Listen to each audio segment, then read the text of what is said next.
ملا برادر چا او ولې وهلی ډبولی دی او د نوي مذاکراتي پلاوي خبرې تر کومه رسېدلې بشپړ حال ویډیو کښې وګورئ خو چینل سبسکرایب کړئ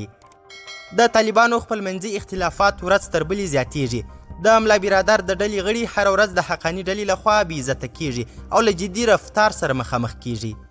پخوا هم حقاني ډلې په کابل کې ملا برادر بېعزته کړی او ډبولی و هدیه نیوز ته په رارسېدلي تازه راپورونو کې داسې ښکاري چې په کابل کې ټول واک د حقانیانو لاس کې دی او د ملا برادر ملا محمد عباس تانکزي ملا یعقوب او نورو ډلو د پرمختګ مخه نیسي تازه یو ځل بیا ویل کېږي چې تېره ورځ حقاني ډلې یو ځل بیا ملا برادر وهلی او ډبولی دی او د دې ترڅنګ یې سخت بېعزته کړی دی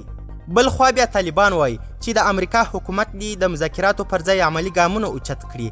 د قطر د دفتر ویان سهیل شاهین په تازه څرګندونو کې ویلي دي چې دوی د مذاکراتو د نوي پړاو هرکلی کوي خو د دې پلویان دي چې امریکا د مذاکراتو او خبرو پر ځای عملي ګامونه اوچت کړي او پر خپلو کړو ژمنو ودرېږي د ده په خبره افغانستان اقتصادي مرستو ته اړتیا لري او د دې وخت دی چې ټول هیوادونه خپلې همکاري وکړي نوموړي همداراز پر امریکا غږ کړی چې د افغانستان حکومت دې په رسمیت وپیژني ټاکل شوې ده چې په نږدې ورځو کې به د امریکا او افغان لوري ترمنځ د مذاکراتو نوی پړاو پیل شي قدرمنو لیدونکو زیاته مننه چې ویډیو مې تر پایه وکتل تر بیا او بلې ویډیو د الله پامان